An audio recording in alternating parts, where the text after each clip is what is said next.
جی بسم اللہ الرحمن الرحیم۔ یہ تصویر دیکھیے گا، یہ تصویر ہمیں کیا سبق دے رہی ہے۔ اس تصویر میں آپ دیکھیں کہ دو بندے ہیں، پاس بڑے بڑے پتھر پڑے ہوئے ہیں، اور پیچھے پس منظر میں دیکھیے تصویر کے پیچھے بھی جو چھوٹے چھوٹے وہ بڑے پتھر ہیں دور پڑے ہوئے ہیں، اس لیے چھوٹے چھوٹے نظر آ رہے ہیں، پتھروں کا ڈھیر لگا ہوا ہے۔ اور ایک بندہ جس نے اس طرح پورے بازو شازو اس طرح تیار ہو رہا ہے، اور وہ اٹھا کے پتھر پیچھے جا کے رکھ رہا ہے، اور دوسرا جو اس نے ہاتھ باندھے کھڑا ہے، منہ سائڈ پہ کر کے کھڑا ہے، بالکل کام نہیں کر رہا۔ یہ زندگی دارالعمل ہے، یاد رکھ لیں۔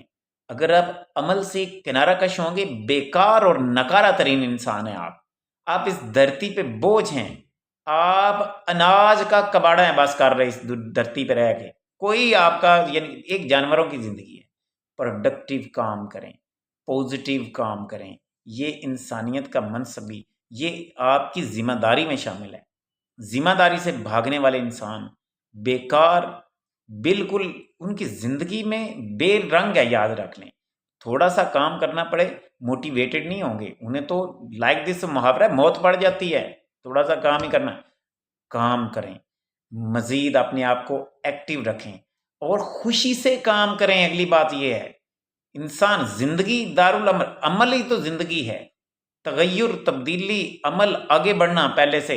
اور کوئی بھی کام کر کے اگر آپ کو تسکین، پوزیٹیو کام کر کے تسکین ملتی ہے، یہ ہیومینٹی کا لیول ادھر سے شروع ہوتا ہے۔ ہیومینٹی جو ہے یہ انسان، اگر راستے میں پتھر پڑے ہیں، آپ انسان ہو، اگر آپ ہٹاتے ہو، لیکن یہاں یہ راستے کے پتھر کے علاوہ بھی اوورآل پتھر اٹھا کے سائڈ پہ رکھنا ایک کام کرنے والے کی ترقی کرتا وہی ہے جو محنت کرتا ہے، اور محنت اور مشقت سے جو گھبراتا ہے وہ کبھی بھی آگے نہیں بڑھے گا۔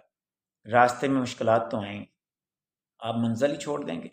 آپ جا رہے ہیں، منزل آپ کے سامنے ہے، اور آپ منزل کی طرف رواں دواں ہوتے ہیں، راستے میں بارش آ جاتی ہے، راستے میں ٹھوکر لگتی ہے، راستے میں مسائل پڑتے ہیں، آپ رک جائیں گے؟ نہیں، نہ رکنے والے کون ہوتے ہیں؟ جو محنتی ہوتے ہیں، جو محنت سے جی چرانے والے ہوتے ہیں، نکارہ ہوتے ہیں۔ یہ تصویر ہمیں بتا رہی ہے۔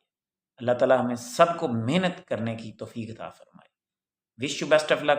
مزید ایسی موٹیویشنل ویڈیوز کے لیے ہمارے چینل کے ساتھ جڑے رہیے گا۔ عرفان فانی کو اجازت دیجیے، اللہ حافظ۔